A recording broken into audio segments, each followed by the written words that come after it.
4 ऐसे इंडस्ट्रीज के बारे में बात करेंगे जिसमें इंडिया डोमिनेट करता है ग्लोबल मार्केट। इंडिया की जो ग्रोथ है इकोनॉमी में वो बहुत ही डाइवर्स है और बहुत ज़्यादा ग्रो कर रही है, और बहुत सारे ऐसे एरियाज हैं जहाँ पे ये कंट्री बहुत ज़्यादा कॉम्पिटिटिव एडवांटेज रखती है इन द ग्लोबल मार्केट। कुछ एग्जांपल्स हैं कुछ टॉप प्रोडक्ट्स के, टॉप इंडस्ट्रीज के, उनमें से 4 हम डिस्कस करने वाले हैं इस वीडियो में। बने रहिए आगे आखिरी तक, और अगर आपको ऐसे वीडियोस देखना पसंद है तो लाइक, कमेंट, शेयर, सब्सक्राइब करिएगा, जिससे हमको थोड़ा सा सपोर्ट मिलता है। Thank you. Let's begin. तो पहली इंडस्ट्री है आईटी सर्विसेज।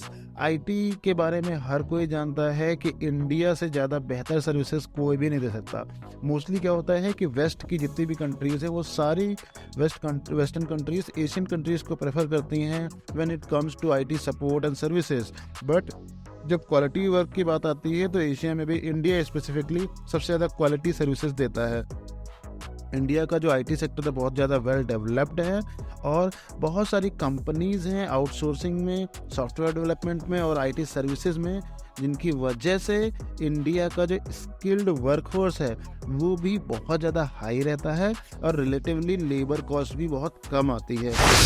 अगर हम बात करें डेटा की, तो national association of software and services companies, जिसको NASSCOM बोलते हैं, जो वर्ल्ड वाइड फेमस है ऐसे रिपोर्ट्स पब्लिश करने के लिए, उसके हिसाब से इंडियन आईटी सर्विस इंडस्ट्री जो है वो रेवेन्यू जनरेट करती है अराउंड $190 बिलियन का in 2021, making a major player in the global market.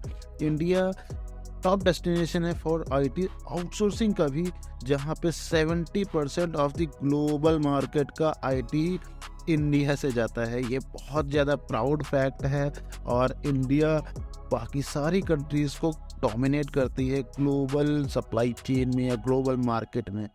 Second point की बात करते हैं फार्मास्यूटिकल्स की जब बात आती है तो इंडिया को बहुत ज़्यादा डोमिनेटिंग प्लेस पे देखा जाता है पूरे वर्ल्ड में, क्योंकि यहाँ की जो high quality low cost generic drugs हैं वो और कहीं नहीं मिलती। अमूमन होता क्या है कि पूरी दुनिया में कोई भी नई दवा इन्वेंट होती है, नई मेडिसिन इन्वेंट होती है, वो बहुत ज़्यादा कॉस्टली होती है, बहुत ज़्यादा हाई कॉस्ट पे रखी जाती है। लेकिन जब वो इंडिया में आती है तो उसका जेनरिक वेरिएंट बना दिया जाता है, जिससे कि वो बहुत ज़्यादा एक्सेसिबल और अफोर्डेबल बन जाती हैं। यही खास बात है जिसकी वजह से इंडियन फार्मास्यूटिकल वर्ल्ड में डोमिनेट करती है।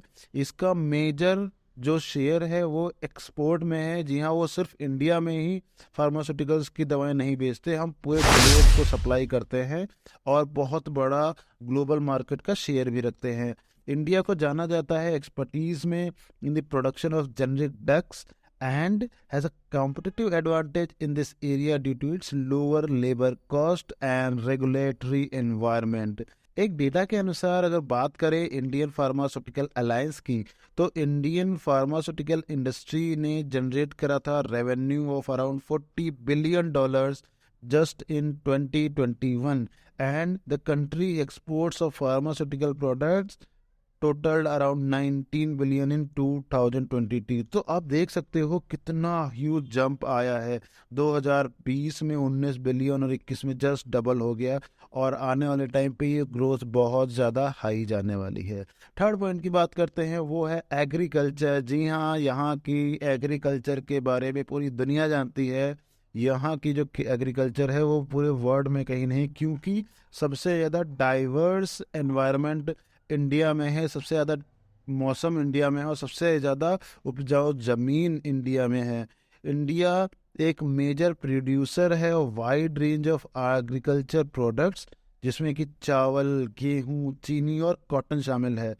कंट्री का बहुत बड़ा एक्सपोर्ट में भी कंट्रीब्यूशन है इन प्रोडक्ट्स को लेकर के, जहाँ पे बहुत कॉम्पिटिटिव एडवांटेज रहता है। कुछ मार्केट्स में बहुत ज़्यादा कॉम्पिटिटिव एडवांटेज होने का रीज़न भी है क्योंकि यहाँ पे बहुत ह्यूज स्केल पे डोमेस्टिक प्रोडक्शन होता है, क्योंकि हमारी ज़्यादातर आबादी जो है वो रूरल है और रिलेटिवली लेबर कॉस्ट भी बहुत कम आती है। इंडिया बहुत बड़ा सप्लायर है एग्रीकल्चर प्रोडक्ट्स का to the country around the world. करें अगर डेटा की, तो Indian ministry of agriculture and farmers welfare के अनुसार एक एक्सपोर्ट का डेटा पब्लिश हुआ था 2020 का, जिसमें $40 बिलियन का एक्सपोर्ट किया था अकेले एग्रीकल्चर में। लास्ट डिस्कस करेंगे पॉइंट, वो है टेक्सटाइल एंड क्लोथिंग का। टेक्सटाइल एंड क्लोथिंग में भी इंडिया बहुत बड़ा डोमिनेंस रखता है around the globe.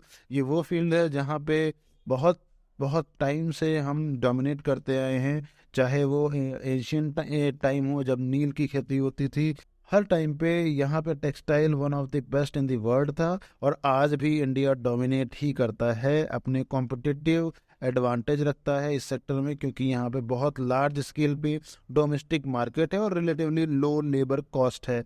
India is known for its expertise in the production of wide range of textile and clothing. India एक मेजर प्रोड्यूसर और एक्सपोर्टर भी है टेक्सटाइल में। इस एक डेटा के हिसाब से जो कि पब्लिश हुआ था मिनिस्ट्री ऑफ टेक्सटाइल के द्वारा, इंडियन टेक्सटाइल और क्लोथिंग इंडस्ट्री ने रेवेन्यू जनरेट किया था $150 बिलियन इन 2021 ओनली। अगर कंपेयर करें पिछले साल 2 साल से, यानी कि 2020 में केवल $40 बिलियन का हमने रेवेन्यू जनरेट किया था, जो जंप अप करके 3 गुना हो गया 2021 में, जो कि रहा था $150 बिलियन। ये कुछ पॉइंट्स थे जिसमें हम बात कर रहे थे जो बहुत ज़्यादा मेजर डोमिनेंस रखते हैं पूरे वर्ल्ड में और इंडिया को एक अलग पहचान दिलाते हैं। इसके अलावा और भी बहुत सारे इनिशिएटिव्स हैं जो इंडिया ने लिए हैं डोमिनेट करने के लिए अलग अलग मार्केट्स में। अगर वो वीडियो देखना चाहते हैं तो यहाँ एंड स्क्रीन पे आ रहा होगा, देखिएगा, जिसमें कि हमने चाइना को कैसे काउंटर करना है वो भी बताया है। क्योंकि अभी के टाइम पे भले ही हम इतने बड़े एक्सपोर्टर्स हैं, लेकिन अभी भी हम सेकंड नंबर पे हैं। फर्स्ट नंबर पे ऑफ कोर्स चाइना है, क्योंकि उनका बहुत बड़ा ह्यूज सेटअप है। वो वीडियो देखने के लिए आप एंड स्क्रीन पर क्लिक करिएगा, लाइक कमेंट शेयर सब्सक्राइब कर दीजिएगा, अपना प्यार देते रहिए। Till then have a good day, thank you.